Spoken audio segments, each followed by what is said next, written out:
All right, my bronze is the MLB hot stove. There's been a couple people moving, a couple key pieces staying. I would say the three key signings were Steven Strasburg. He stays with the Nationals.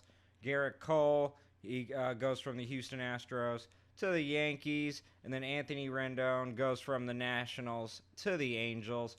All these contracts are around 230 to like 250. I think though Garrett Cole is like 324. Yep.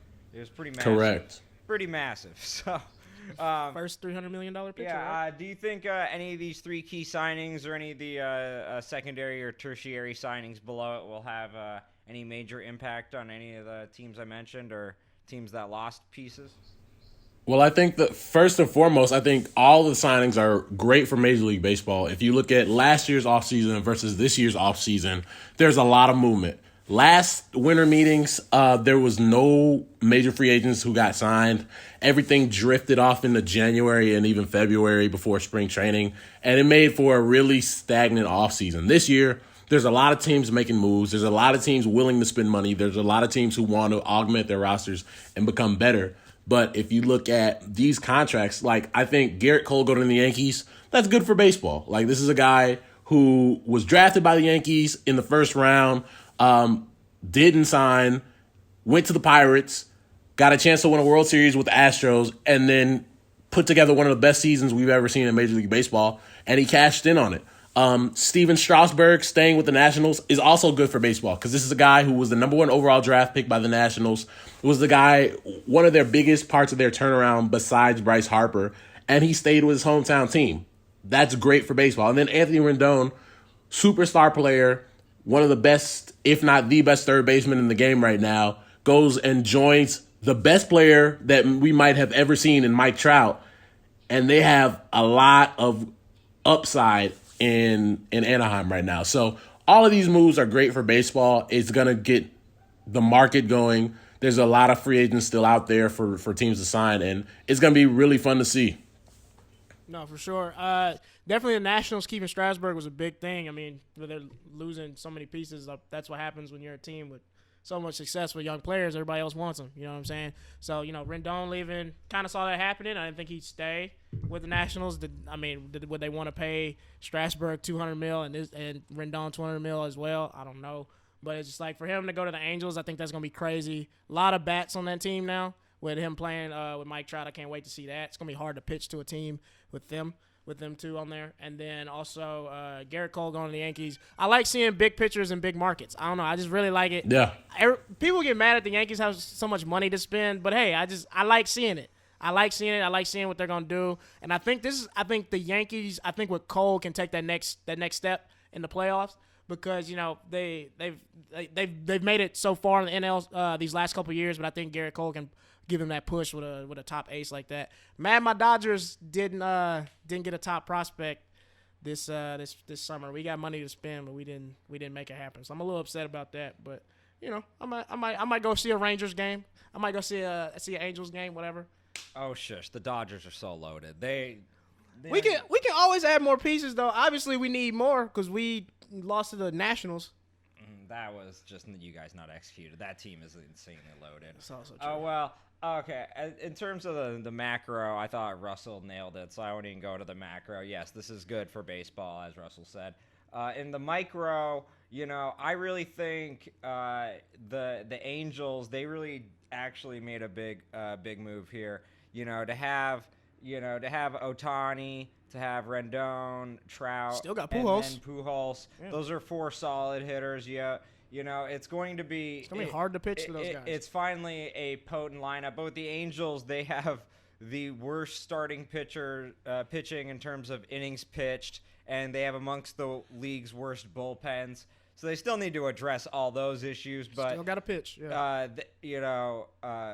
They needed to hold Mike Trout. They needed him to stay there. Yeah. And then, for the Nationals, this is Rendon leaving is a little more painful than Bryce Harper leaving because they already had Soto, Robles in the outfield and all these pieces who could replace, Harper, Right. but And they proved they can go to the World Series without Bryce Harper. you aren't which is replacing crazy. a young 20-year-old third baseman who was super clutch for you. RBI machine. Just very impactful, a leader in the clubhouse. So I think the Angels got a big win, but they still have a lot to address. But the Washington Nationals, they're going to have a tough time defending their title because they lost a lot of their punch. And then it's just like with these huge contracts, do y'all see any maybe CBA shakeups in some of the other leagues maybe in the future when they see all these baseball guys like 7 years, $324 million? Like, yeah, that's crazy. But it's like you got these NBA guys, you got these NFL guys. Maybe something could shake up over there as far as cap space goes, or the CBA rules, or maybe we could see another lockout going because like there's so much money going around in baseball that is crazy. Like if I play for the Knicks and I'm putting up 25 to 30 points, why can't I be worth $300 million? You know what I'm saying? So that's how I see it. I think it's hard when you look at the revenues across and say that it's hard to compare sports when it comes to the revenues part. I think you're seeing some different things in the NBA as far as players taking more control over where they want to be. And some of that is starting to seep into the NFL. I think it's going to be a lot harder to get something like that done in the NFL, guaranteeing contracts, etc. So I'd be hard pressed to say that you're going to see anything like you see in Major League Baseball, just because of the infrastructure of the MLB Players Association and how they're able to work things out with Major League Baseball. It's hard to find that in other leagues where it's as successful.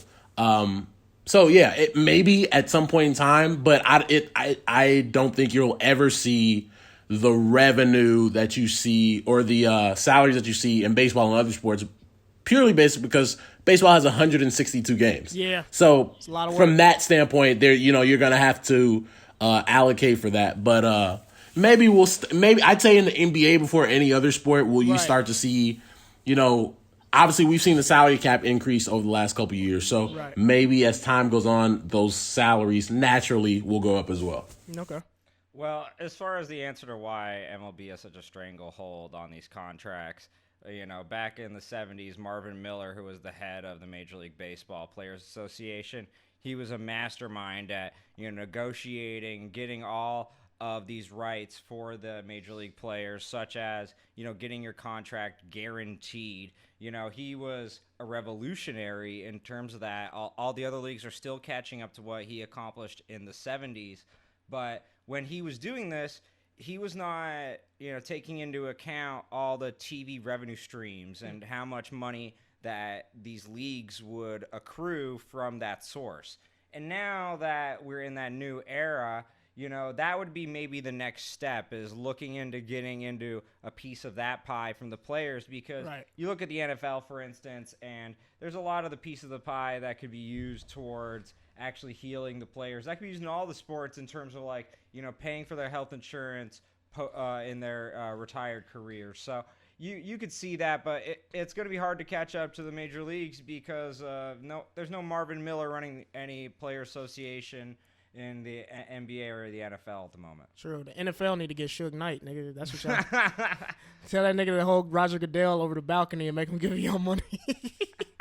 That's the only way it's changing. They won't pay football players, bro. Just get Suge Knight. We can make it happen. I don't know. All right. My